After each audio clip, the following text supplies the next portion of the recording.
Maverick News presents The Rick Walker Show.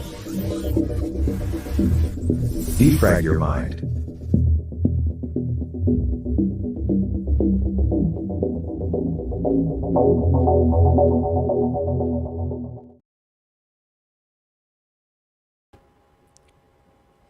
Good evening, everyone. I'm Rick Walker. Welcome to another episode of the Maverick News, the Rick Walker Show. I never think of it that way on the Maverick News channel. I just think of it as being with you. I never really think about the name of the program I'm on. But this is the program I'm on now. We're also going to be doing doing a show with Lori at 9 p.m., Strange Bedfellows. We're going to be looking at, on her show, journalism, news, censorship, exploring those issues. You'll get to see some old video of me looking kind of goofy when I was much younger. We're going to look back at where journalism used to be, how it used to be practiced, what's going on today with journalism, why there are problems. We'll discuss whether journalism as a form of news gathering in the traditional sense even still exists today.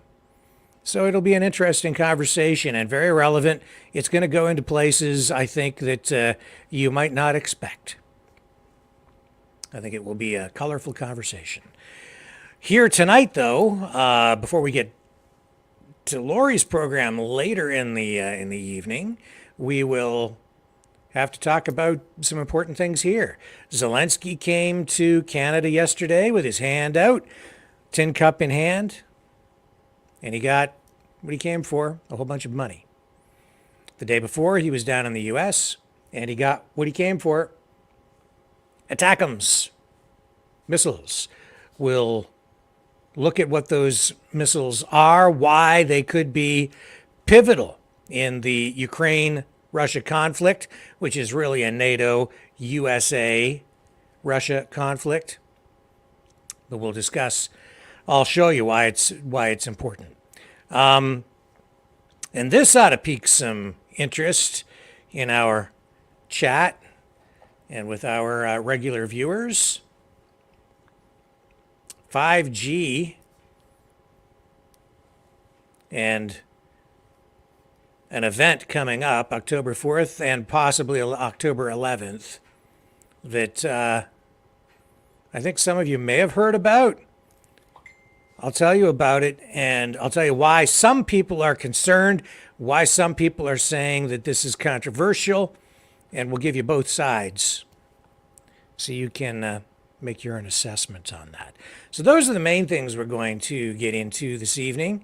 We're going to talk quite a bit about what's going on with Ukraine because we have reached, I think, a pivotal moment, and those new weapons and the additional funding could be significant in prolonging this conflict. And that is a real concern. I should also apologize for coming on. There was a very long intro this evening. That's because, again, the Rumble feed did not get picked up. So I had to, on the fly, reset it all as quickly as I could. And we're firing on the main Rumble channel. So I'm glad we're able to do that. Let me move this secondary channel offline for the moment and see what I can add here.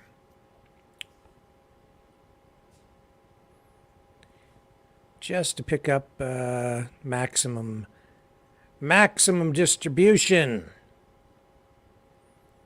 Okay. We'll go here.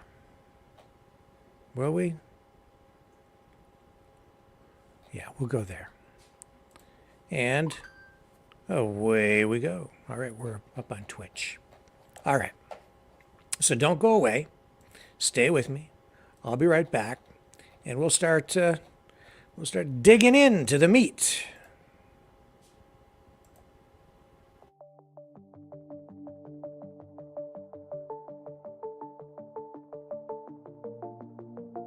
Greetings, brave Mavericks. Our quest for truth continues. We go beyond fake news. Together we expose propaganda. Together we pull others out of rabbit holes. We are maverick thinkers. We are all unique individuals, defenders of individual rights and freedoms, credible, trusted, grounded in reality. Maverick News, Maverick News. Defending free speech, free speech. Donate at freedomreporters.com. Do it now. Tomorrow may be too late. Maverick News. The world is watching.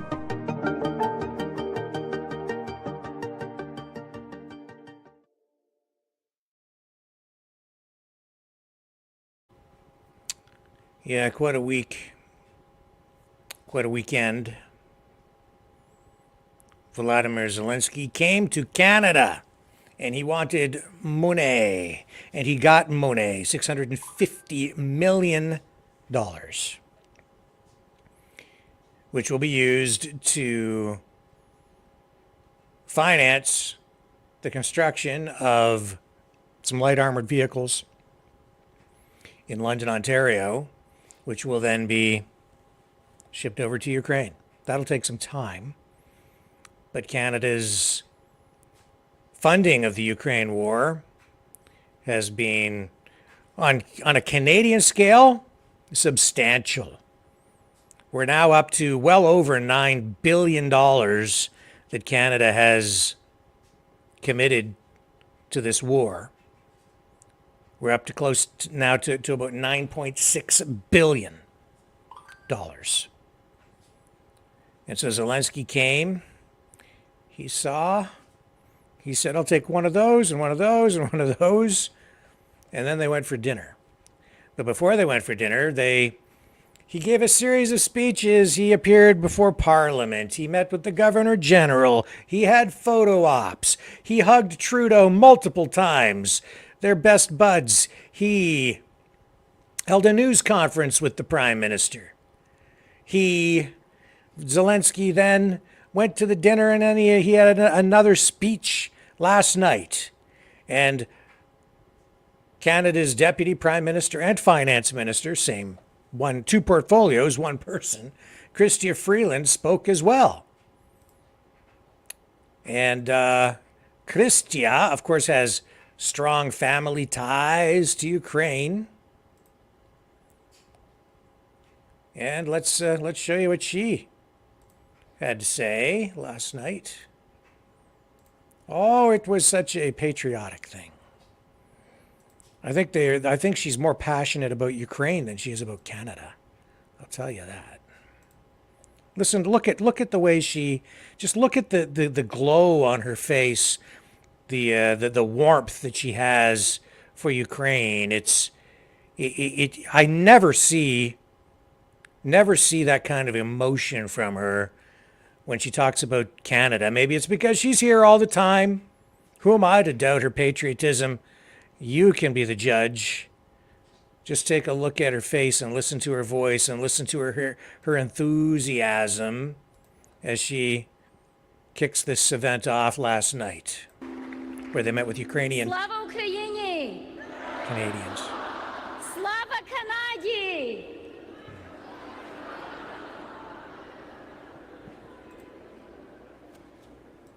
Good evening. Bonsoir. Добрый вечер. Je suis très heureuse que nous soyons ici. Toronto a une communauté ukrainienne remarquable et c'est un jour incroyablement important pour toutes les Canadiennes et Canadiens d'une nation à l'autre. Je vous remercie She has a Ukrainian ribbon on. d'être ici aujourd'hui et de votre soutien indéfectible pour le courageux peuple ukrainien. She'll get to the English. Here we go. Governing is hard. It requires compromise and a balancing of competing legitimate interests that is usually painful and sometimes feels impossible. Decisions are often a 51-49 call and about choosing between different shades of gray. But every once in a while, a leader faces a black and white choice, a choice of utter moral clarity. And sometimes, accustomed as we are to operating in a world of ambiguity, leaders of democracies can be slow to see that the issue before them is indeed a clear-cut contest between right and wrong. Russia's invasion of Ukraine is such a contest. It is today's great fight between light and darkness. One of the leaders who understood that soonest and who has been most resolute is our Prime Minister Justin Trudeau.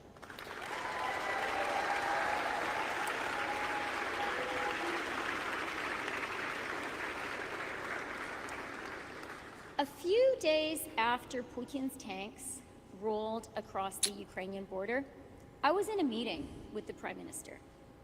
Now, that was a time when Russian assassins were roaming the streets of Kyiv, and the threat to the lives of Ukraine's leaders seemed immediate. They often, at the beginning of meetings, Ukraine's leaders said, "I hope you'll see me tomorrow." Around the world, the expert consensus was that the Ukrainian capital would fall in weeks, if not days. But in that candid and private discussion, our Prime Minister had total certainty about what would happen. Ukraine would never give up, he said. We would see the same invincible determination from the people of Ukraine as the British had displayed during the Blitz, when Hitler's bombers rained death from the sky. He said, and this was just a couple of weeks after the war started, that Ukraine would hold the line, that Ukraine would fight back, Hold the line. and that Ukraine would win. And he was right. Okay, well, enough of that. Oh boy. Okay, so there's why your tax dollars are going to Ukraine. There's your 9.6 billion reasons.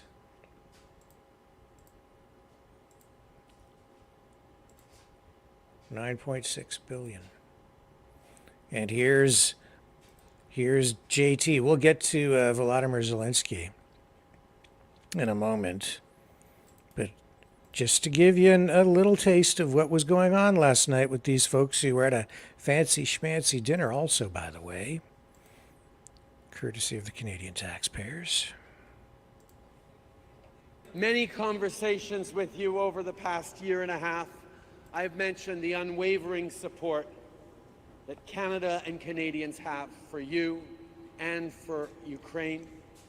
He's talking to Tonight, Volodymyr. you get to feel just a little bit of that love and support as we welcome you here to show you that as you are still standing for Ukraine, Canada and all Canadians stand with you for as much as it takes, for as long as it takes. Mesdames et messieurs, c'est mon grand plaisir de vous présenter Volodymyr Zelensky, le président de l'Ukraine.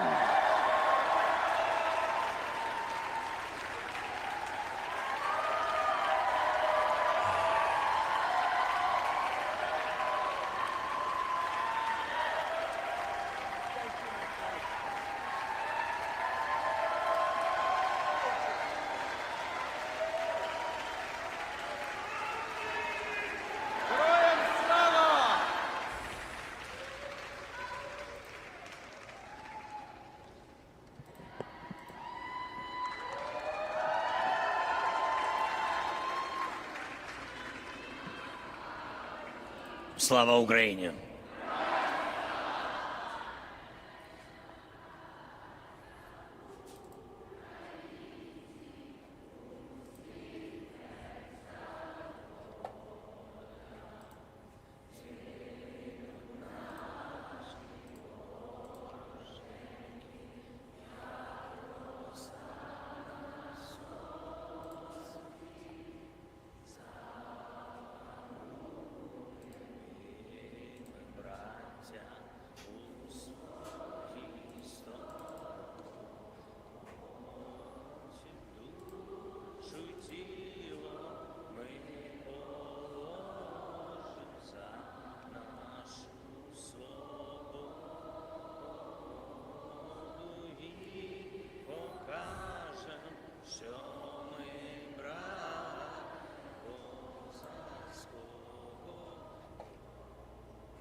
Слава Україні!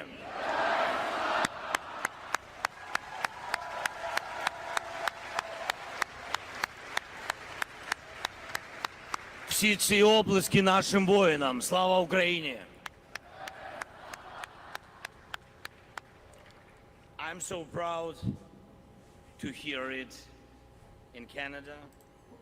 These words unite whole Canada, all the people, all communities, all cities. Slava Ukraini! And this is how unity sounds. And I'm proud that we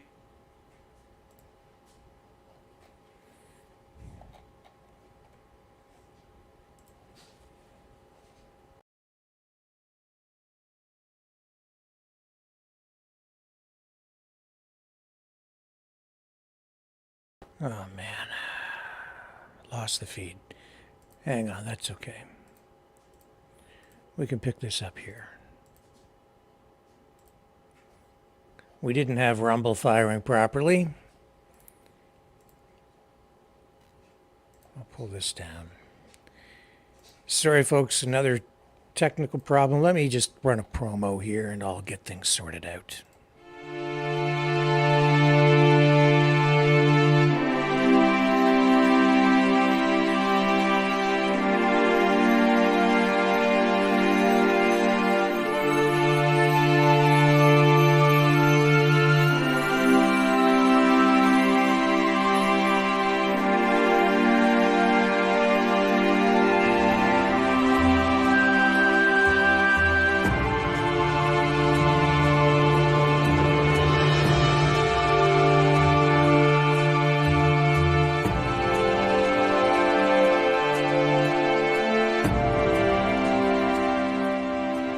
Maverick News. The world is watching.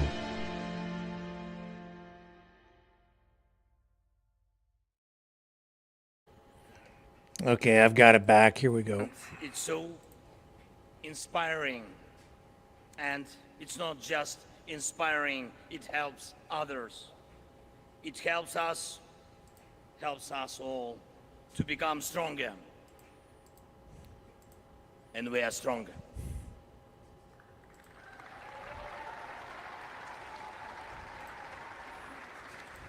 To become stronger and our freedom to get stronger, and it moves our unity to victory.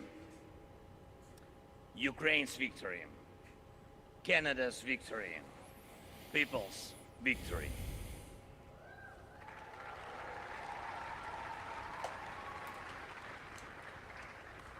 До нашої спільної перемоги.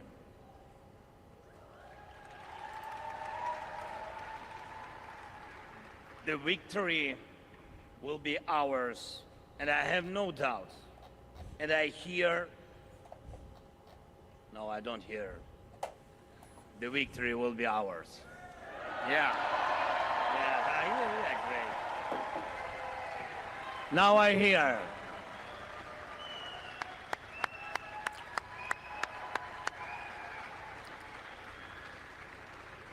Now I hear you have no doubt. And I'm so, I'm happy to be here with my wife, First Lady.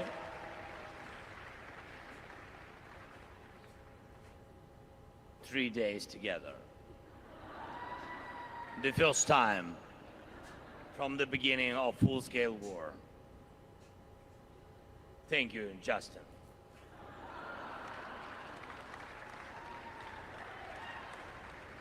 To be serious, I'm so proud that Ukraine inspires, really, that Ukrainians inspire, and so do Canadian Ukrainians. Thank you. And I thank you all of you, that you are active. You let others feel Ukraine's vibe, the vibe of Slava Ukraini. The vibe of people who never surrender. Ви берегли українську культуру, українську мрію, мрію про те, що в нас є, мрію про незалежність, коли Україна ще не здобула свою незалежність. And I thank your grandfathers, and I thank your grandmothers who saved Ukrainian identity, who contributed to making Canada a great country.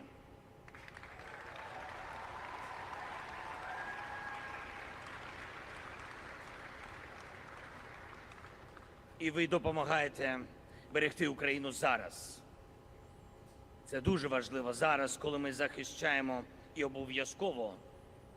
обов'язково захистимо нашу незалежність. Ви допомагаєте волонтерам, ви прийняли наших людей.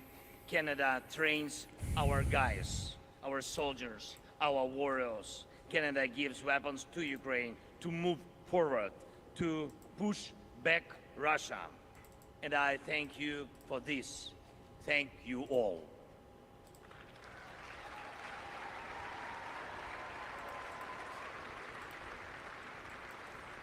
And I'm sure Canada will never lose Ukrainian vibe. And the day will come when we gather at a similar place in Ukraine. Many people, millions, cheering crowd, blue and yellow flags, and maple leaf flags.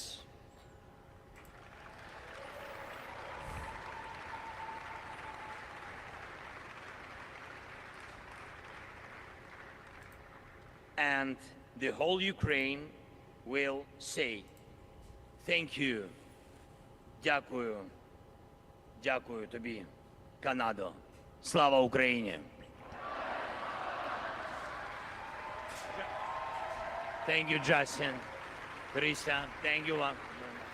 Thank you, Justin, for the $650 million. Well, 9.6 billion. At least he said thank you this time. He has been, there were occasions when he said that the West just wasn't giving enough.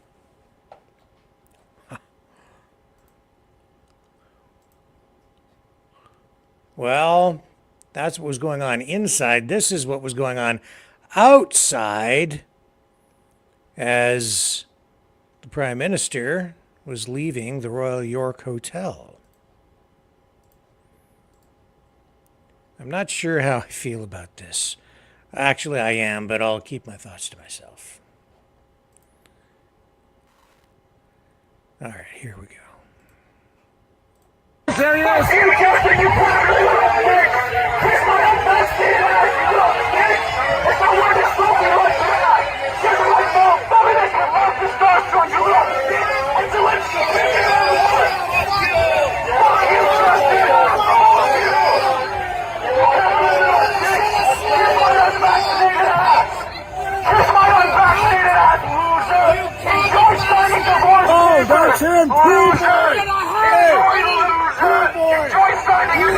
There he is. There he is, Zelensky.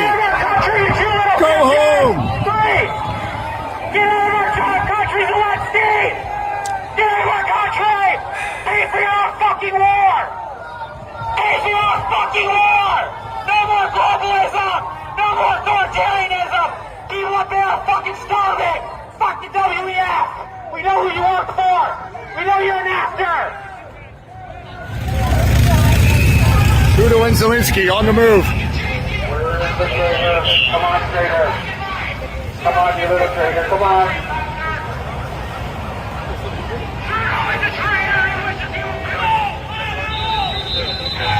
There go the traitors. We're not going to be impoverished anymore, Justin. We're not going to be impoverished anymore by you, Justin.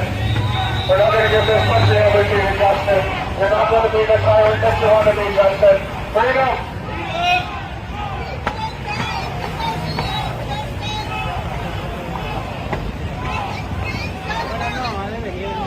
There you go, Justin. There you are, you little traitor. Traitor! Traitor, Justin, traitor! You're a traitor! An absolute traitor. A disgusting stain on this nation, Justin. Freedom! Freedom! Look at all this money this coward is spending while we have people homeless on the streets, while we have food banks that keep up. We've got homeless overrun. And look at all this money this criminal is leaving with. Giving another criminal even more and more money for a slaughter of people. Freedom! Freedom!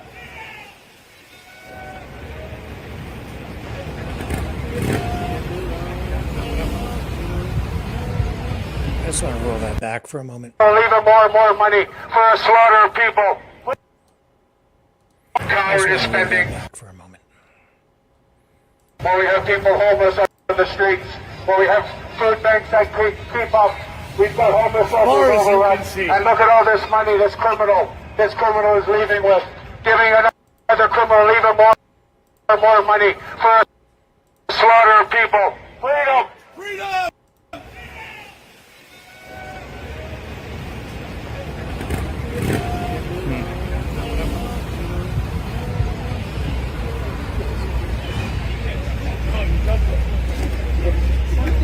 There you go. $650 million and a whole lot more down the road. Trudeau and Zelensky are out.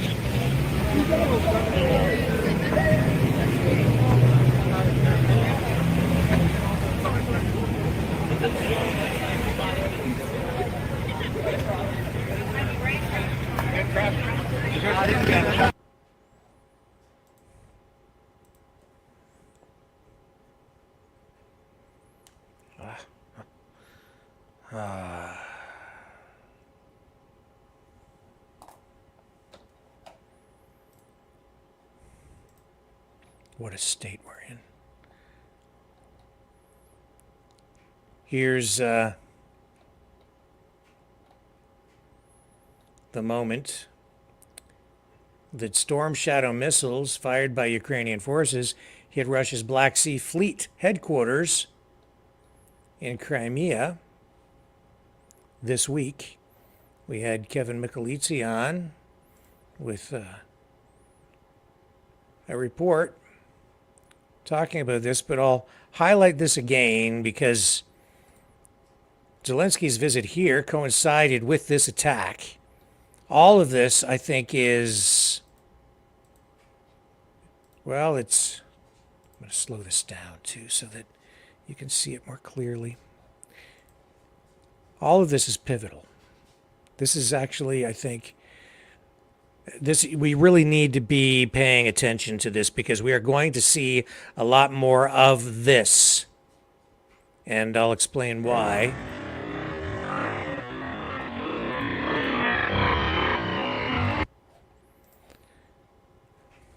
It's because of the new weapons that Ukraine is about to receive from the United States, specifically long-range missiles.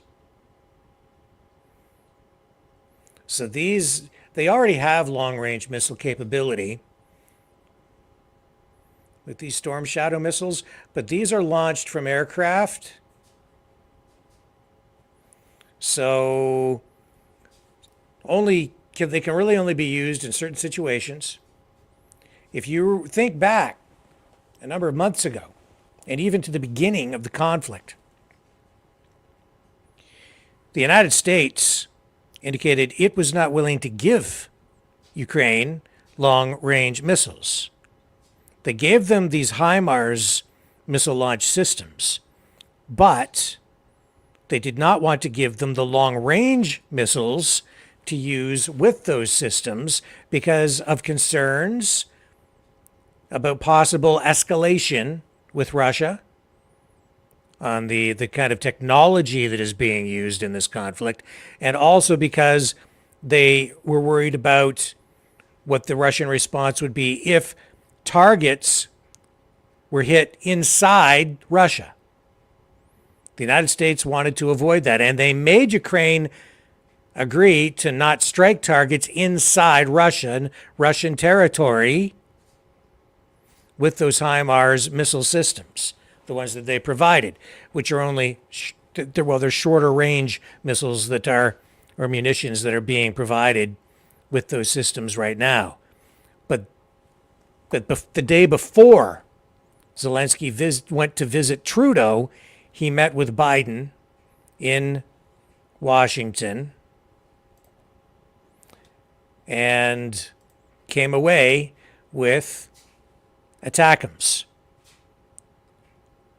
These are long-range missiles that can be used with the HIMARS systems, the launch systems, which are mobile. They're on trucks. So they drive these things around. They can launch from all kinds of different locations.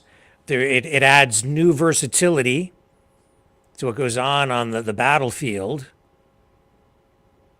and gives Ukraine extended range of up to 190 miles now. So you just saw that attack within Russian territory in Crimea. We've seen drone attacks even in Moscow. These are all things that are escalating the conflict. And these ATACM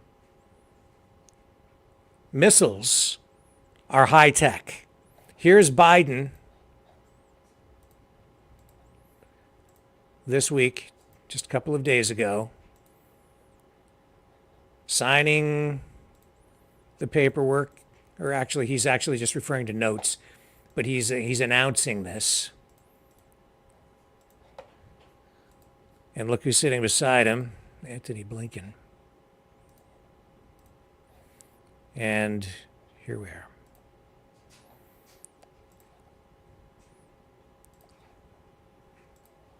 So this is something the U.S. was reluctant to do initially, but they've changed their position. Threat of famine still stalks families around the globe. Russia is bombing grain silos in Ukraine and separating families, kidnapping, this is what I can't get over, kidnapping thousands of Ukrainian children. Instead, with the days beginning to turn colder, Russia hopes once more to use if you listen to what Vladimir Putin said about the children, what the Russian position is on that, they were taking the children out of war zones to protect them.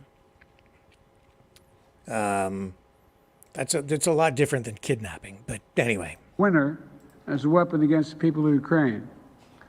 But as I discussed with President Zelensky, the people of Ukraine are steeled for this struggle ahead, and the United States is going to continue to stand with you. Today, I approve the next tranche of U.S. security assistance to Ukraine, including more artillery, more ammunition, more anti-tank weapons, and next week, the first U.S. Abrams tanks will be delivered to Ukraine. We also focused on strengthening Ukraine's air defense capabilities to protect the critical infrastructure that provides heat and light during the coldest and darkest days of the year. That includes providing a second Hawk Air Defense Battery with steady deliveries of additional Hawk and other systems each month through the winter. And a new package of launchers and interceptors that's going to protect Ukraine's grain silos, hospitals, schools, and power plants. That will help save Ukrainian lives. Just as we're committed to helping Ukrainian people defend themselves now, we're also committed to helping them recover and rebuild for the future, including supporting reforms that are going to combat corruption, creating an environment where businesses can thrive and where American and European businesses want to invest. Ladies and gentlemen, last week really rich. I announced the appointment of Penny Pritzker as our new special representative. Penny, thank you for being willing to come back in. She's going to be the special representative for Ukraine economic recovery to help Ukraine reopen markets, mobilize investments, and make the necessary economic reforms as needed. Man, they're going to get And rich. together with 29 other partners, and their partners, we're committed to help Ukraine build a force capable of ensuring Ukraine's long-term security, capable of deterring future threats against sovereignty, territorial integrity, and freedom, which are underway now. Because that's what this is all about, the future of freedom. America can never, will never walk away from that. That's why 575 days later, we stand with Ukraine and will continue to stand with you, Mr. President. And that's why we're so proud of being able to be with you. Mr. President, we're with you, and we're staying with you. Thank you so much. Yeah, okay. So, what are these ATACMs? Well, we can show you.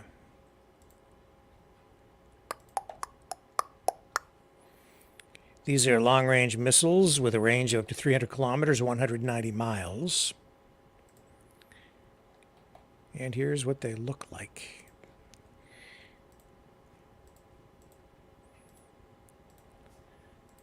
There you go. All right, let's take a look.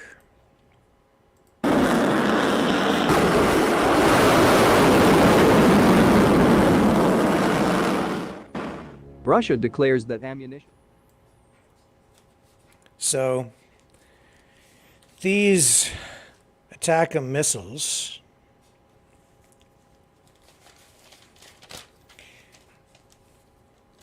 they're Army tactical missile systems. ATACMs. They carry a 500-pound fragmentation warhead. So essentially, it has like a main sort of a, for lack of a better description, a bullet inside, and then they have all these balls that upon impact you get the warhead itself, the main bullet, which can take out the primary target, and then all these balls are thrown by the explosion in a similar fashion to a shotgun. Of course, it's much more devastating, obviously, because these are extremely powerful. Hang on just a moment.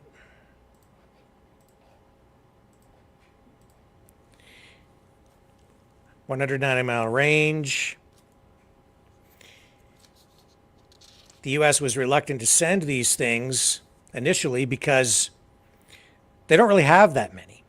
And they've been out of production for a while. As a result, they're concerned about keeping enough on hand for the U.S. Security interests. And to replenish the stockpile, they will need to go back into production. They do have a newer version of a long-range missile that is even superior in design that will be replacing these things. So that is one of the reasons it appears the U.S. has finally decided to send these things in, keeping in mind that up until now, really a lot of the weapons that they've been sending to Ukraine are older, in some cases even almost obsolete. Essentially, it's the junk. So they're using up all the old crap first, which of course costs lives on the Ukrainian side because they don't have the latest, greatest stuff. But of course, their junk goes up against the Russian junk first. It's an escalation on both sides. They just keep ratcheting things up. This is the next rung up the ladder, the escalation ladder. So as I said before, these things can be launched from the ground instead of just from aircraft, which is the case for the Storm Shadow missiles. They're also extremely fast, faster than most of these other long-range missile systems out there, which travel. The Storm Shadow has a top speed of about 700 miles per hour. These travel at 2,300 miles per hour, Mach 3. Highly accurate, and because they move so fast and can be targeted so accurately, they're good for taking out moving targets, targets that may move.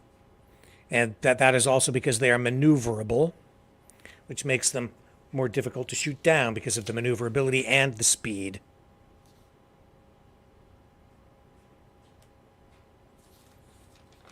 So this is absolutely a pivotal point, and Russia will no doubt be responding. And in fact, I can tell you that tonight we do already have a response on the Russian front, if you will. Let me just get the information up here.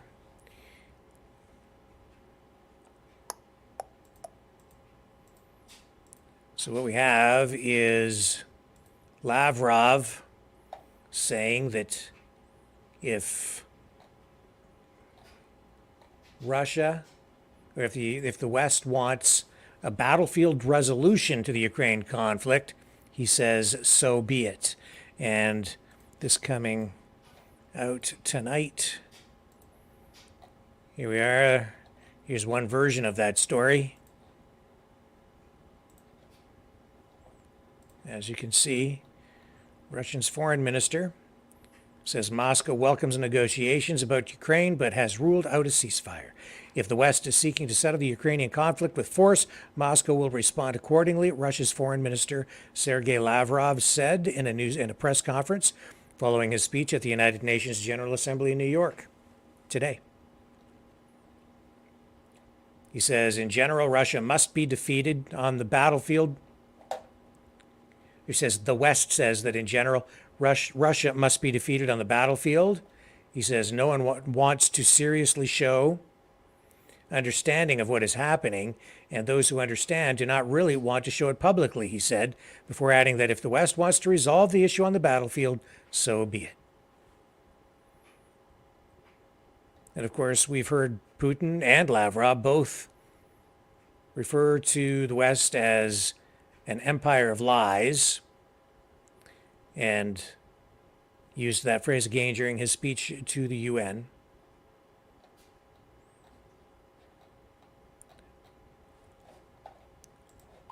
So it's pretty clear this will result in some sort of escalation. The Russians will have no choice now.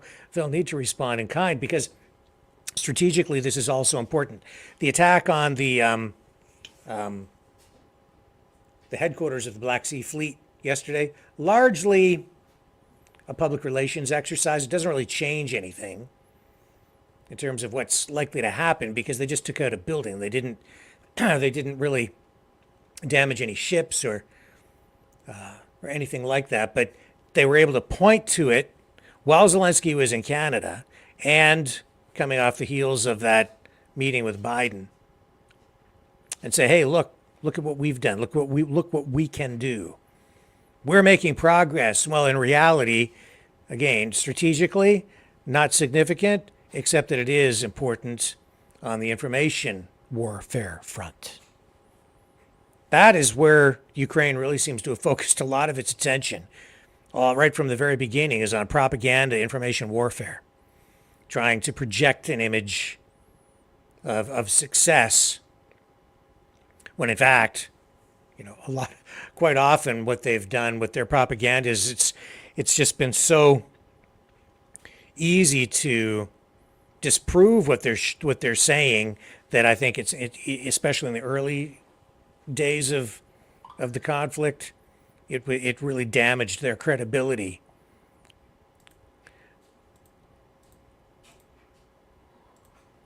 So the missile system's going in, escalation. We know that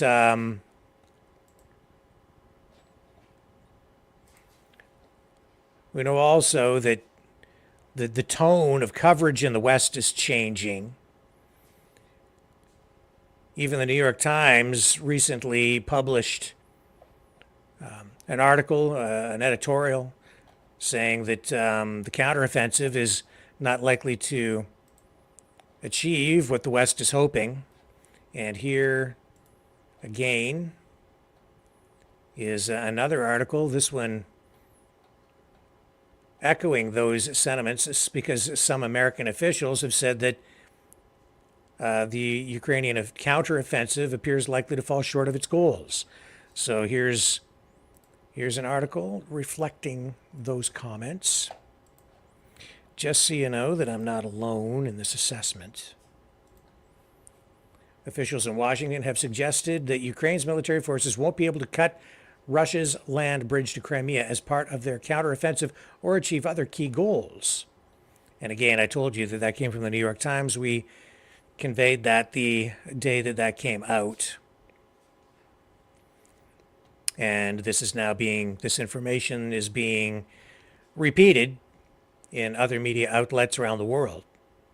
Kiev's forces are struggling, it says here, to achieve the aim of reaching the Sea of Azov in Russia's Zaporizhzhia region because the minefield set up by Moscow's forces, they say, have proven to be a potent defense.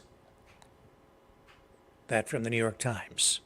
According to U.S. officials, conducting offensive operations would also soon become even more difficult for Ukraine as the ground becomes soft and muddy in the region. The New York Times also said that some in Washington have warned that within a few weeks, the Ukrainian army will need time to rebuild their stockpile of equipment and to rest forces exhausted by the summer fighting. I've also told you that Colonel McGregor has reported that as many as 400,000 Ukrainian soldiers may have been killed in this conflict. So they are going through their troops at a rapid pace.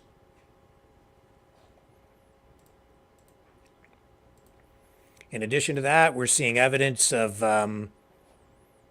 nuclear testing now, possibly taking place by all parties involved, and all the nuclear capable parties, which gives increased rise to the concerns that this conflict could go nuclear. These are aerial shots of satellite images of the attack on the Black Sea Fleet headquarters.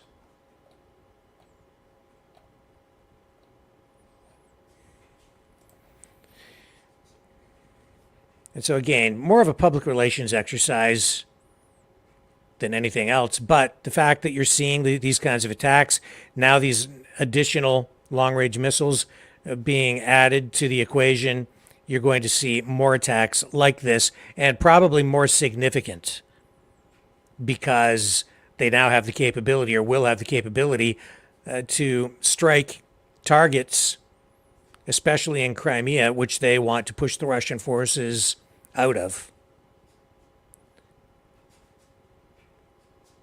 I know that's an objective for sure. How effective will they be? I don't know. I'm not there on the ground. I'm seeing predictions on both sides saying that, on the one hand, U.S. military analysts or propagandists are saying that this will be liberated by next summer, is the words they use, liberated by next summer. On the Russian side, I'm hearing just the opposite, that they're not concerned about anything like that happening. And the issue here, though, with these long-range missiles is that not only will we likely see attacks like this, it could also force the Russians to pull their supply lines back, pull some of their resources back in further. And so the strategies become a lot different. And so I think you're going to see a rapid escalation, because with these new weapons coming in, the Russians won't want to get caught flat-footed. I mean, they know they're coming. The one thing that we don't know is how many of these missiles they'll receive. They're not revealing that information. It's noticeably absent from all the coverage. We do know that the U.S. has a limited stockpile of them to begin with. And I do know as well, from the research that I've done, that because they're not actually in production right now, they need to ramp up production. If they haven't already, they probably have already in anticipation of this. They probably ramped up production, started to anyway, but back about June or July. They're not going to tell you that, but they probably did, just because of discussions that were taking place in Washington at the time. So, with that being said,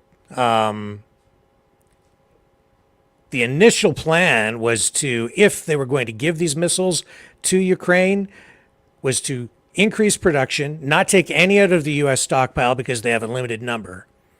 And when new ones were produced, send those over. But that would have taken about a year. Now, the initial discussions on that, when the administration seemed to be changing its stance on whether they would provide them or not, that was about 6 months ago. So you're probably looking at a situation where maybe 3 months after that, they're getting ready. They've made a decision to provide these weapons. So production is they're probably ready to put them into production. So they're feeling more confident about probably giving them some now, replenishing stockpile within a 6-month period, and moving forward. So that, I think, is the actual scenario here. But it also tells you that this conflict is not going as smoothly for NATO and the United States as they would have us believe. If it was going smoothly, they would not need to escalate like this. They would not be sending these additional missile systems in. So hold on to your wallets, because when they're sending more weapons like this over, they need support. It's an indication things aren't going well. This means this is not the end. They will need more. Zelensky will be back with another cup in hand. He'll burn through this money faster than anyone probably realizes. It's like setting off fireworks. You know, when you set off fireworks, you go, you buy them, they're expensive. You spend all this money and you light all your money on fire in a matter of like 10 minutes. It's all gone. Right? Fireworks. These are very, very, very, very expensive fireworks. So a big shift in this whole thing. Here's imaging of the storm shadow and an explanation kind of how those munitions work, these missiles. Again, not nearly as fast as these ATACMs, but these ones came from, I think Britain. And here we go. Okay. Don't be fooled by its innocent looks, as it could penetrate around 4 to 5 meters or 16 feet of concrete. It does this by storing 2 explosives, a precursor at the front and a follow-through bomb at the back. We will also be diving into the interior of the missile and the systems associated with it. Not to forget, we will be explaining the basic step-by-step process of how it might work in a battle-tested environment. So stay tuned and don't miss a beat. Hang on a second here. Eurofighter Typhoon, and most recently the MiG-29 or the Su-27, all the Eurofighter Typhoon. Storm Shadow missiles can be launched from the Dassault Rafale, the Eurofighter Typhoon, and most recently the MiG-29 or the Su-27 jets, as shown here in the animations. It is a low-observable air-launched cruise missile. Interestingly, the development of the Storm Shadow missile is also known as Scalp EG in France. This missile has a length of 5.2 meters or 17 feet, while it has a breadth of 630 millimeters or 25 inches, but opening its wingspan measures around 3 meters or 9 feet 8 inches. It weighs around 450 kilograms or 900 pounds. Comparing this to a person will help you understand its size. Even better, let's compare this to the American cruise missile or the Russian missile. As you see, it looks a lot smaller than its counterparts. Also, not to forget, it looks a lot similar to the small diameter bomb when it opens its wing, animated in our recent video. So that gives you a taste of what that looks like and how it works. Those are the Storm Shadows that they already have over there in Ukraine. And all this money going to be used for these ATACMs. Sounds almost like something from Transformers. I have to tell you, a lot of this stuff makes me feel sick to my stomach.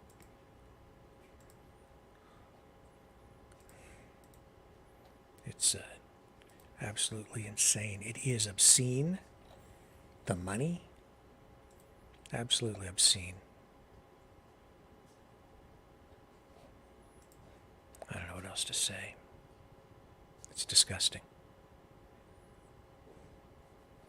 Let's take a break. I'll be right back.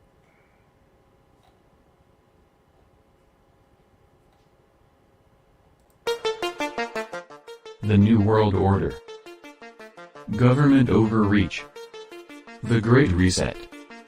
Mainstream media lies. Now more than ever, independent voices are needed. Donate now, at freedomreporters.com. That's freedomreporters.com. Maverick News. The antivirus program. For your mind.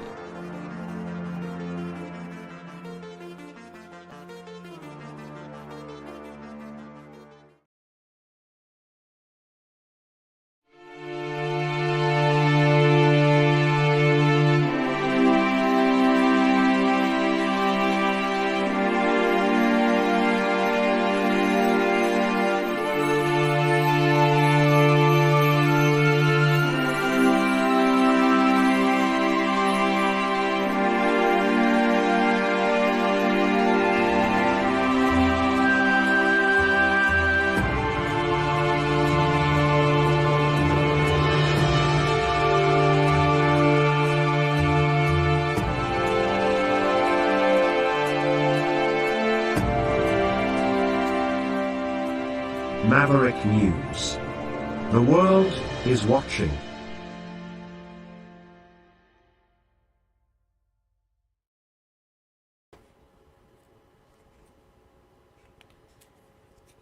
Okay. Let's talk 5G for a moment. News story. Turn the page. People have been sending me links to videos and information about an event coming up on October 4th. This event is supposed to involve the emergency broadcast system. On the 4th of October, it appears there is a pre-scheduled test of the emergency broadcast system in the United States. And of course, what this is a system they use to warn people about attacks, nuclear attacks, attacks from invading forces, or for various reasons, but it's to get people ready for a possible nuclear launch. So there are people out there who are circulating information saying that these tests will be used to activate through 5G lipid nanoparticles in the thing that people got in their arm to activate a Marburg virus, which will trigger a mass Marburg virus outbreak. And there is also some talk that it's to control people's minds. So I'm gonna tell you that, it's not just the people who've been sending me links. I have been digging deeper and deeper and deeper into how the information network on these kinds of stories is set up. And I have been able to sort of reverse the flow. And I've been able to develop some contacts who have been able to give me information to help me kind of figure out where the source of this information comes from and how it starts and how this information gets out into the public and how it manifests, how it ends up in people's heads. And I can tell you that I'm sorry. I don't believe that that is what is going to happen on October 4th. I think the test will happen, and I think that people know that that test is going to happen. Will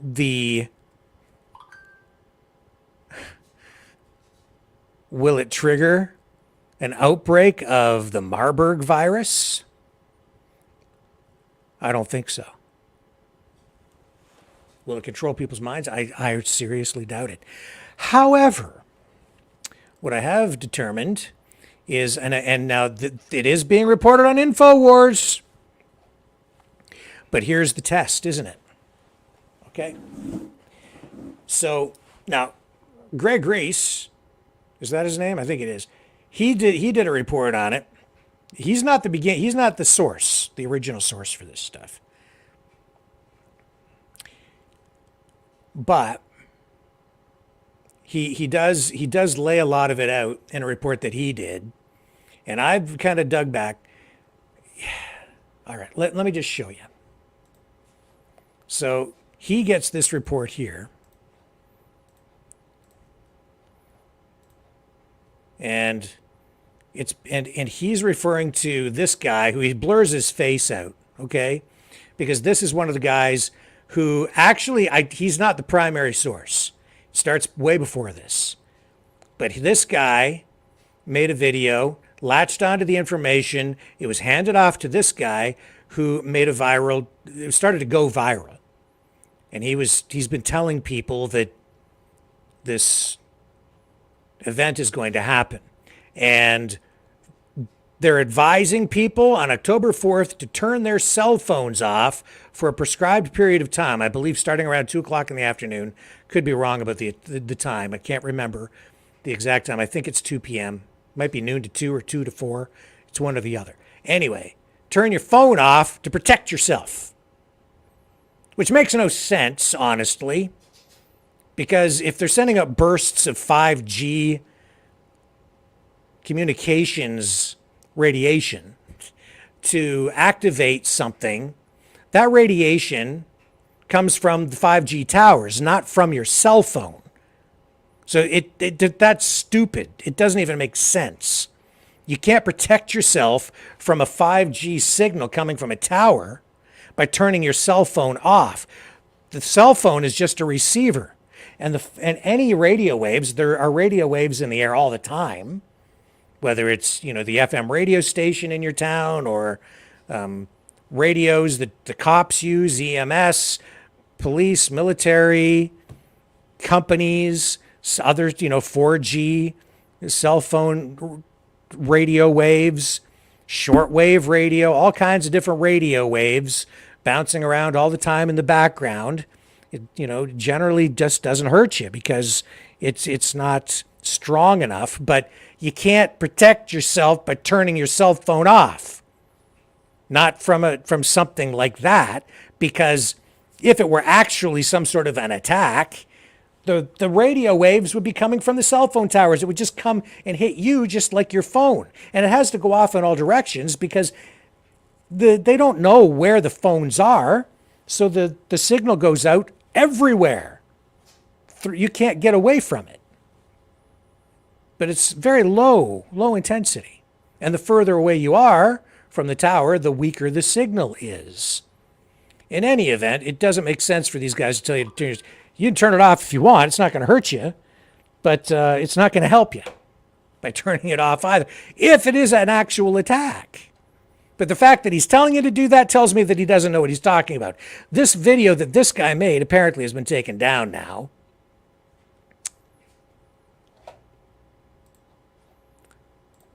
But you climb up the information food chain, and you get to a guy by the name of Todd Callender.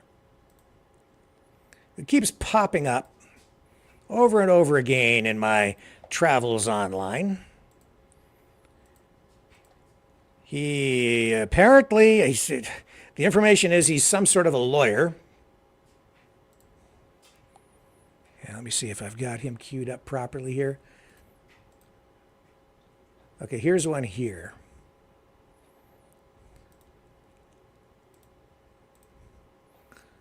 Yeah, okay, let me just see. I want to make sure I hit this in the right way for you.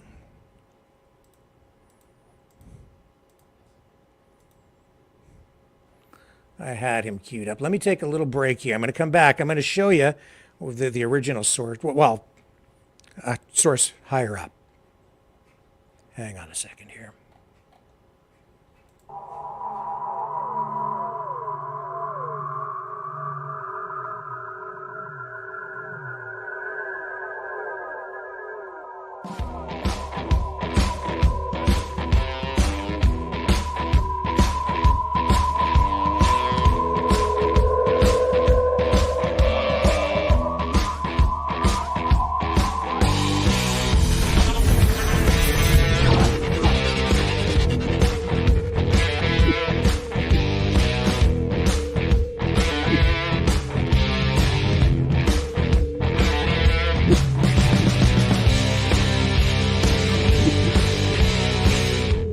Maverick News. The world is watching.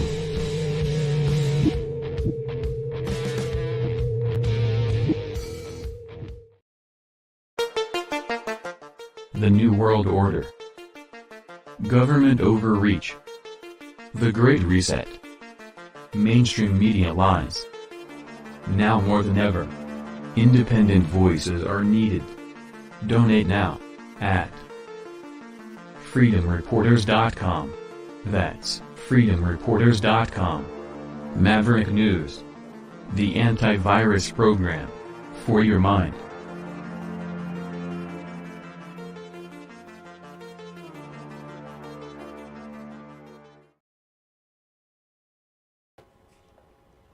Okay, so here's the guy. All right, so basically,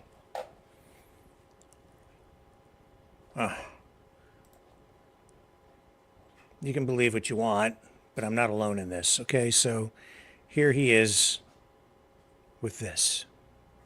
Are chimeric. They include E. coli, Marburg, Ebola, Staphylococcus, and brewer's yeast, amongst others. We know that upon the broadcast from the 5G system that is now employed across the United States, and the world for that matter, when they broadcast an 18 gigahertz signal for 1 minute, 3 different times as a pulse, it will cause those lipid nanoparticles to swell and release these pathogenic contents, thereby causing a Marburg epidemic that they've already spent the money on. It's already done, right? The Marburg epidemic, for purposes of the law, has happened, and now we just need the actual disaster to happen. And there's actually worse parts to it than that, including the 1p36 gene deletion. All right, blah, blah, blah, blah, blah. All right. So we have a test, don't we? Not just a test of the emergency broadcast system on October the 4th. We have a test for Mr. Callender. He's saying that when they do this, we're going to get a Marburg virus outbreak. massive, because they'll be hitting all the people who got the thing, right? So everybody who's got the thing, who's exposed to the radiation from the 5G, will get Marburg disease, right? They'll get the virus will be activated. That's what he's saying. So we're going to get an outbreak. So I don't believe it. I think it's BS. He pops up all over the place in the background. He's welcome to come on the show and we can talk about it more. But there's an easy way to find out if he's telling the truth. We'll see what happens October 5th, the 6th. We'll give it 5-6 days. And we'll see. Pretty simple, right? See if he's right about this one. He's made other predictions in the past. We'll see if this one comes true. Turn your cell phone off if you want to avoid having that emergency broadcast system signal come in. But that makes no sense. I'm not alone. Okay. Here's Canadian Prepper talking about the same thing. Let's find out what he has to say.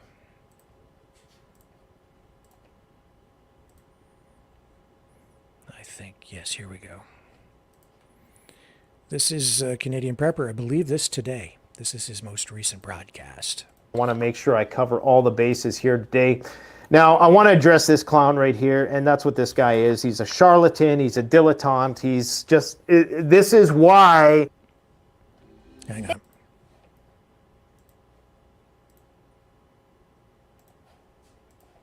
Crazy guys with me with the cowboy hat get misconstrued as why people like me, crazy guys with me with the cowboy hat, get misconstrued as being the crazy guy. Did I just call myself crazy and not crazy in the same sentence? Yes, but this guy was spreading some, hearsay, rumor, just bullshit, essentially, about how this October 4th emergency alert test, in which every American is going to get a message sent to their phone. It's going to be a test. It's only a test of the emergency alert system. And what this is, it's a preparation for nuclear war. Okay. And they're going to say it's a national emergency, blah, blah, blah. It's a preparation for a nuclear Armageddon. That's one of the few cases where you'd actually need to use something like that.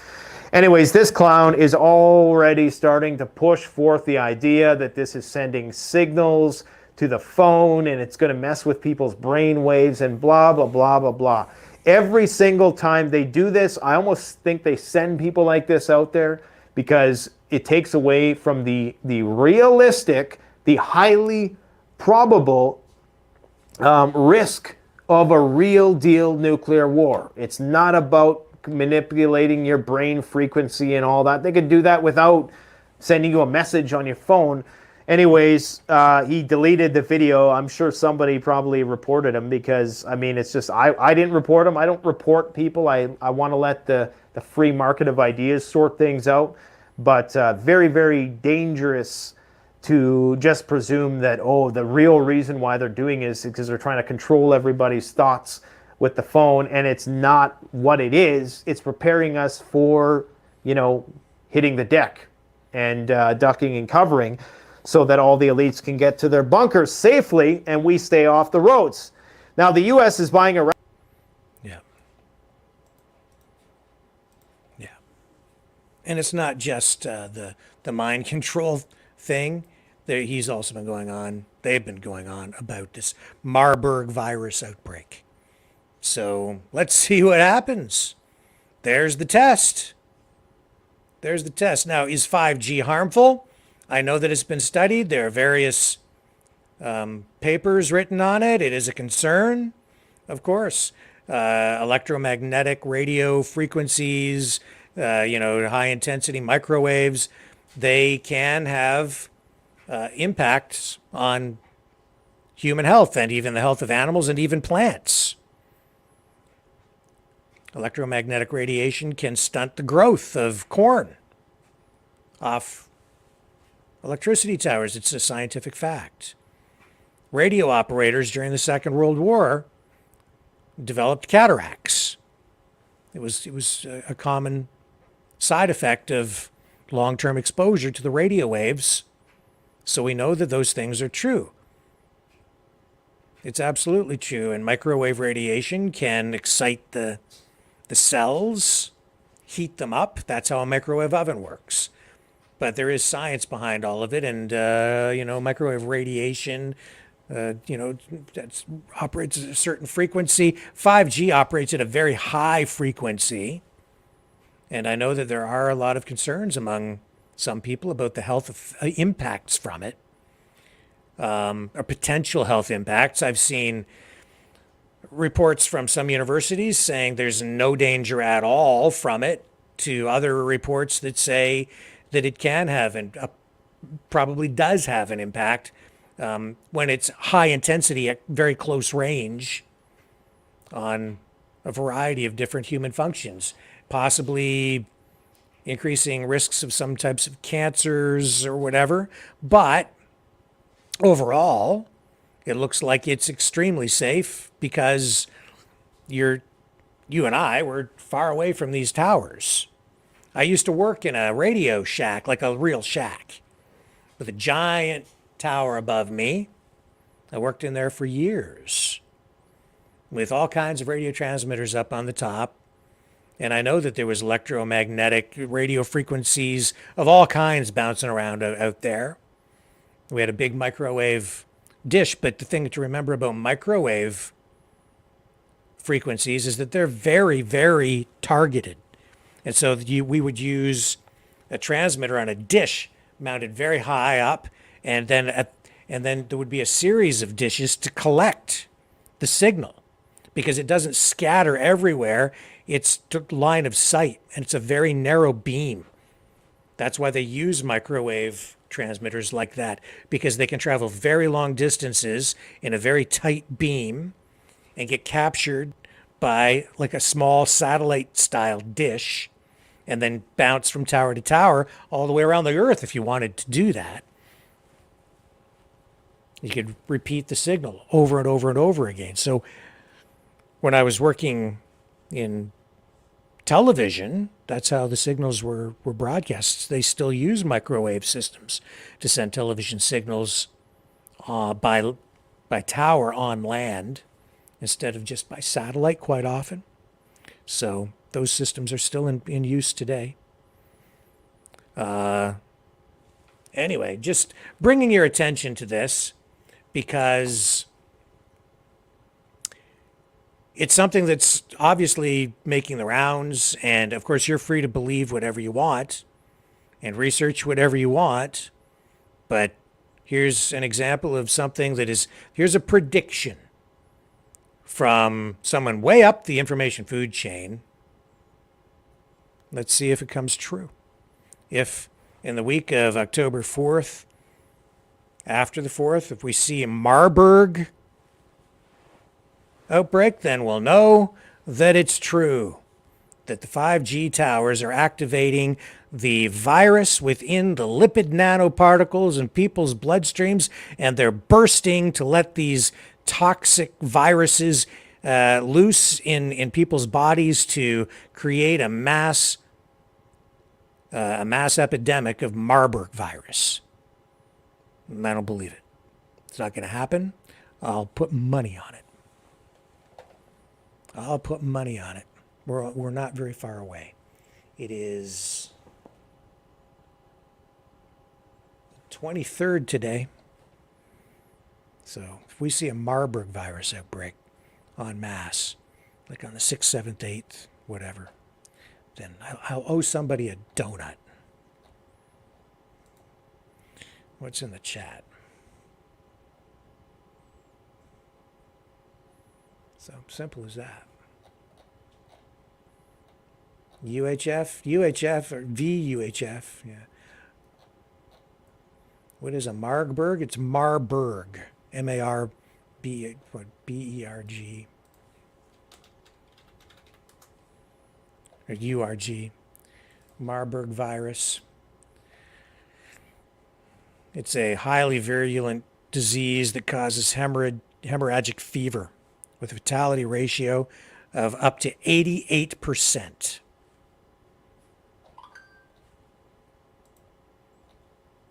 It's not a new disease. It was detected in 1967 after simultaneous outbreaks in Germany and Serbia.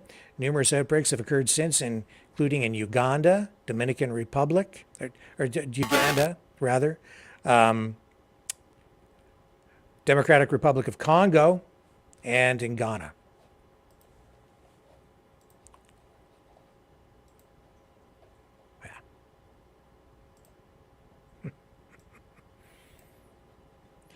Not gonna happen. Relax. So, and I'm still climbing the information food chain.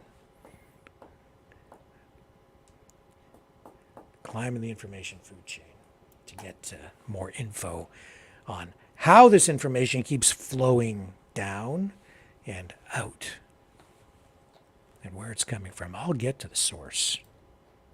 I hope. I'm going to do my best. Anyway, let's take another break, and we'll have more right after this.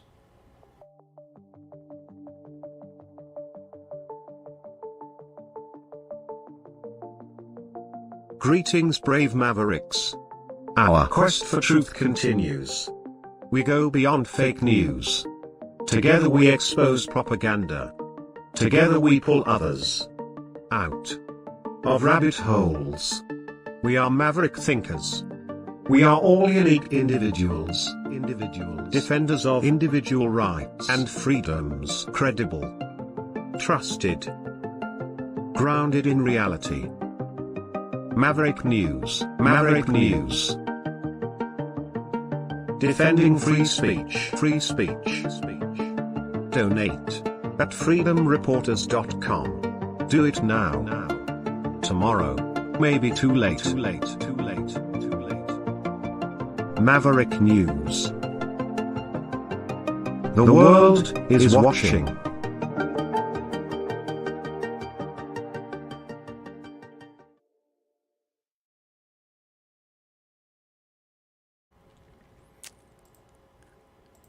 So some things are true, and I'll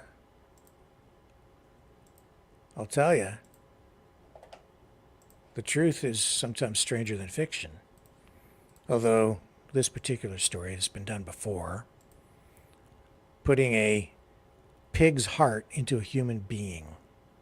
Here, check this out. Here we go.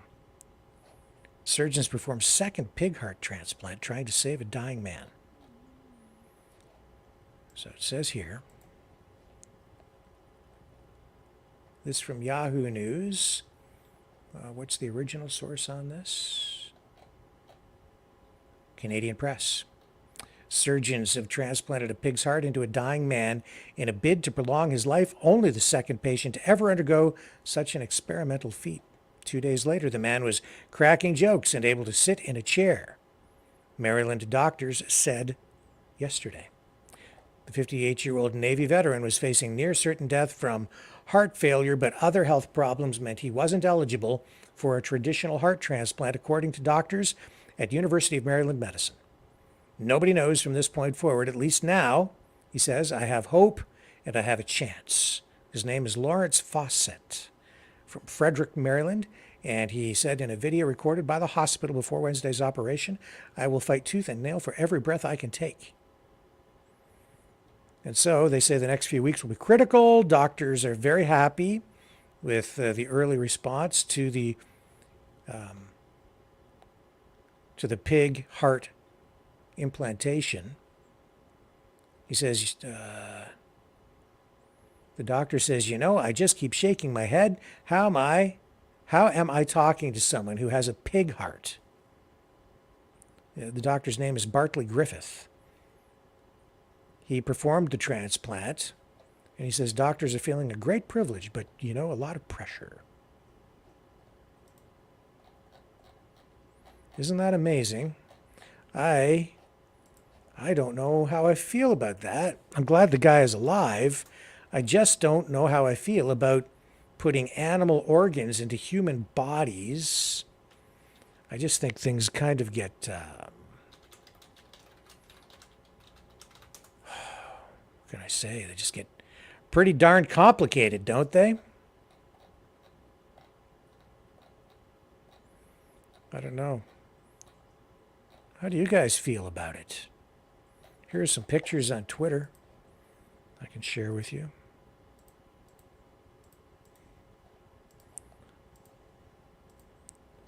So there's a picture of the guy with the pig heart. Groundbreaking transplant of pig heart into living recipient is performed for the second time only, ever. The organ recipient is 58-year-old Navy veteran and former vaccine researcher at the National Institutes of Health. His name is Lawrence Fawcett. Well, okay. I guess it's okay.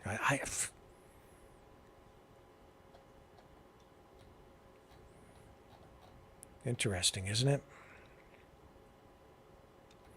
And of course, we know that that pigs have a genetic makeup that's very similar to human beings.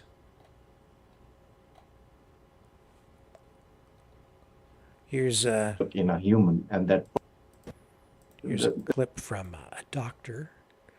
His name is, what's this doctor's name?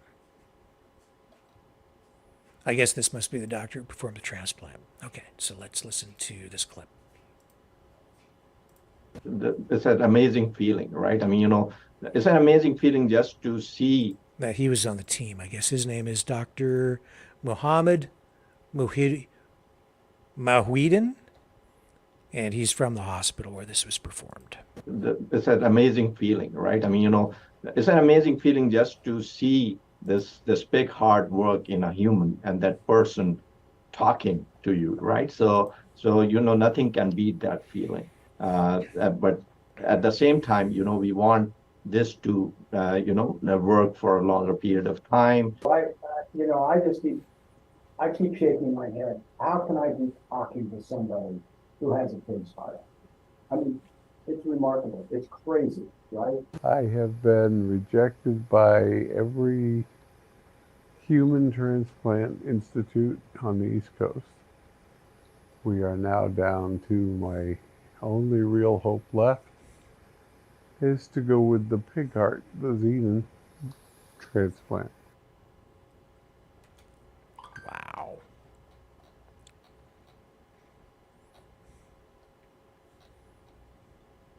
So I wonder how long the heart would last. What's the life expectancy of a pig?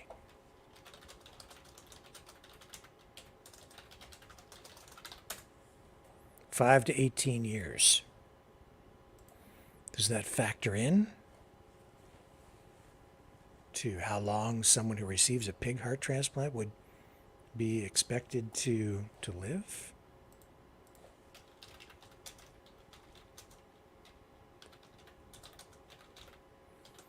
Wasn't there there was Baby Faye, right? Baby Faye. Baby Faye, that was in 1984, was an American infant born with a heart condition. She became the first infant subject of a xenotransplant procedure. I remember that. She received the heart of a baboon. And it worked, but the baby died within a month. That was a huge story at the time. And that raised a lot of questions about, the ethics of doing these kinds of procedures at the time, too. The procedure was subject to a wide ethical and legal debate.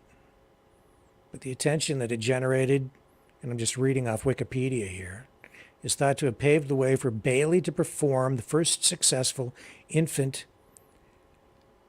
allograft heart transplant a year later. The Baby Faye case and Bailey's role in it has been a popular case study in the realm of medical ethics.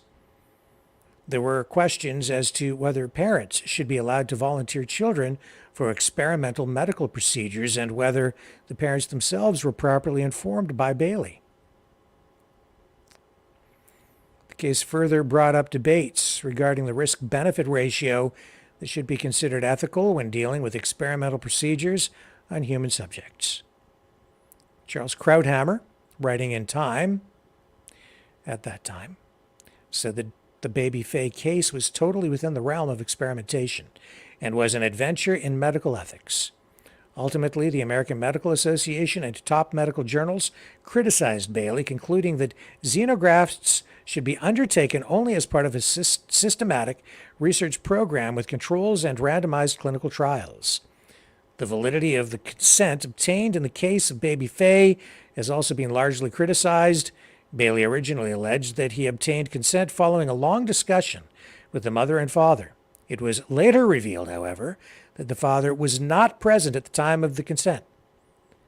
The information in the consent form was also changed after the mother originally saw it. The original phrasing stated that the procedure could potentially extend Baby Faye's life long term. Although Faye's full name was not made public at the time of the procedure, her mother chose to reveal it in 1997.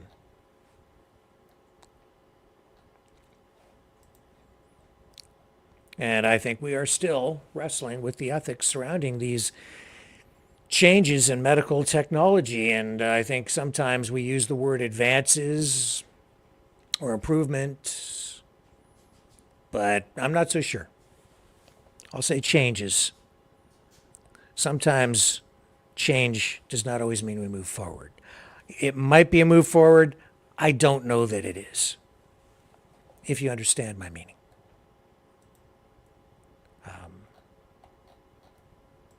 I suppose if you have someone who is so ill that, they're facing death and they don't have any other option, use the heart from a pig. The pig is food anyway, right? It's just the mixing of humans and animals, organs, maybe even DNA. That's, in some ways, not through a transplant. Your DNA would not be altered by having a transplant at all. But we're starting to blend humans and animals. And then that makes me feel very nervous. Get really nervous about this stuff. Because it's like this much today, but 50 years from now, what's it going to do to the human race? Very tough questions. Okay, hang on. I'm going to be right back.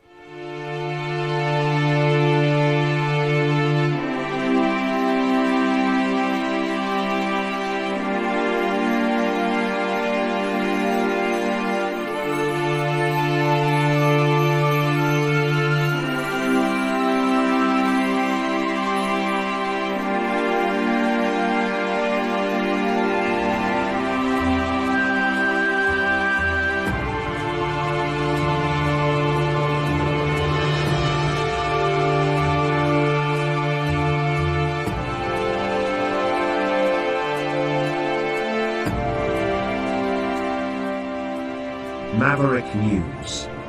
The world is watching.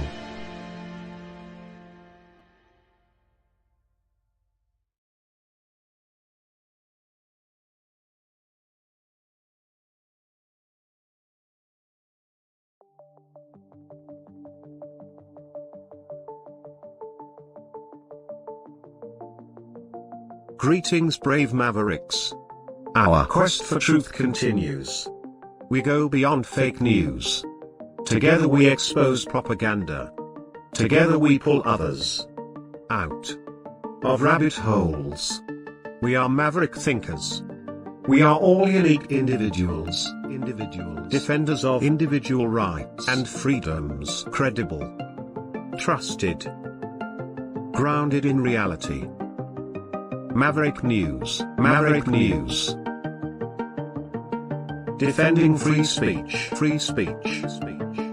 Donate at freedomreporters.com. Do it now. Tomorrow may be too late. Maverick News. The world is watching.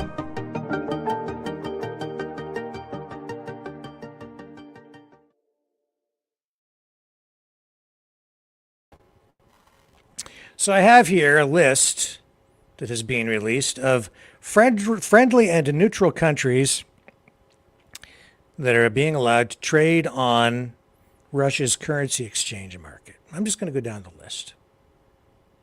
China, Cuba, United Arab Emirates, Saudi Arabia, Turkey, South Africa, Azerbaijan, Algeria, Armenia, Bangladesh, Bahrain, Belarus, Brazil, Venezuela, Vietnam, Egypt, India, Indonesia, Iran, Kazakhstan, Qatar, Kyrgyzstan, Malaysia, Morocco, Mongolia, Oman, Pakistan, Serbia, Tajikistan, Thailand,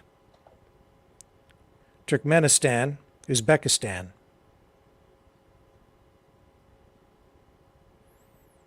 The world is a lot being realigned, isn't it? Yeah. Yes. The world is... It really is a new world order, but I don't think it's working out quite the way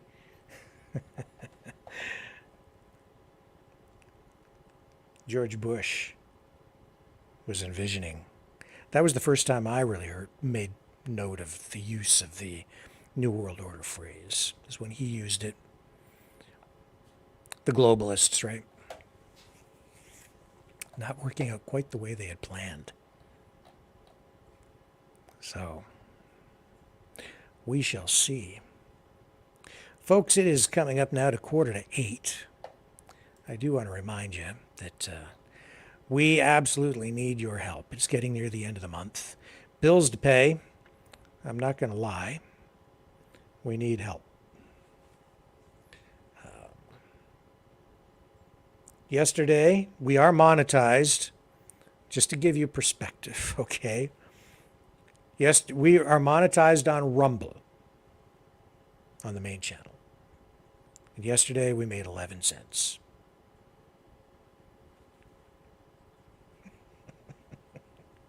That's monetization. Yeah. 11 cents. And that's with all the back catalog of everything we've ever produced, plus the live streams yesterday. 11 cents is what we got paid. So I worked all day and got paid 11 cents on the show. And that's okay. Sort of. If you want to get rich, don't do this. We could use your help. You can donate at freedomreporters.com. You can also help us cover the bills by donating, if you choose to do it this way, at maverickdonations.com. Now, you can donate through the Rumble Rants. It's like the Super Chats on YouTube, where we are demonetized, and we are not monetized on Facebook. freedomreporters.com, maverickdonations.com, or on the Rumble Rants. Please consider subscribing over on Rumble. That would help us out immensely, just by subscribing. Would really appreciate that. So, yeah. It costs money to do this, man. It does. I'm not lying. It does. We've got software. We've got the phone system. I've got subscriptions for the streaming service so we can multi-stream to various platforms. The list of expenses goes on. I even have to pay Google a fee for the systems that we use here, and the computers, and the security, and the plugins, and the website, And the list goes on and on and on. Anyway, would really appreciate the help. And, you know, some of you have stepped up and have donated in the past and even the recent past. It's not like every day goes by and we get nothing. A lot of days we get nothing. And that's okay too. Sort of. I don't know what to say. It's just, it is what it is. You know, I think it would be so easy to generate money here. All you have to do is scare the crap out of people. And people donate like crazy. Or you just scream at the top of your lungs and call for revolution or something. And people all support that. But when you're trying to practice real journalism, it's not as polarizing, right? And yet, I think that what we're trying to do here is perhaps, well, it is, I think, more important than activism. Because we're trying to act as the eyes and the ears of the public and also to give the public a voice, and the public is you. So this is about you. This is journalism for you, interactive. You guys get to be part of the journalism here through the call-in show and through the chat and by expressing your opinions and being part of all of this too. So it's not, it's a much broader kind of journalism. And we're going to dig into journalism in about an hour back here with Lori on the Strange Bedfellows show. So, you know, make sure you join us for that. Because we'll be talking about journalism. We'll be talking about social media, censorship, activism versus journalism. You'll get to see funny old pictures and videos of me from years ago when I was not nearly as handsome as I am now. I was a good-looking kid, but I think I'm way better looking now. The wrinkles give me character. Anyway, it's coming up on 8 o'clock, and I need to get prepared for the 9 p.m. thing, so we will cut it short here tonight because when I get up against that 9 o'clock thing, I can't really do this last hour anymore if we're on at 9. So sorry about that, guys, but going to lose this hour. So I will be back tomorrow night, 6 p.m. Eastern Standard Time with the regular show, and I'll be back here in just about an hour with Lori for Strange Bedfellows. So don't go too far. Just get ready to come back. And we will catch all of you guys on the flip side. Thanks for watching. See you real soon.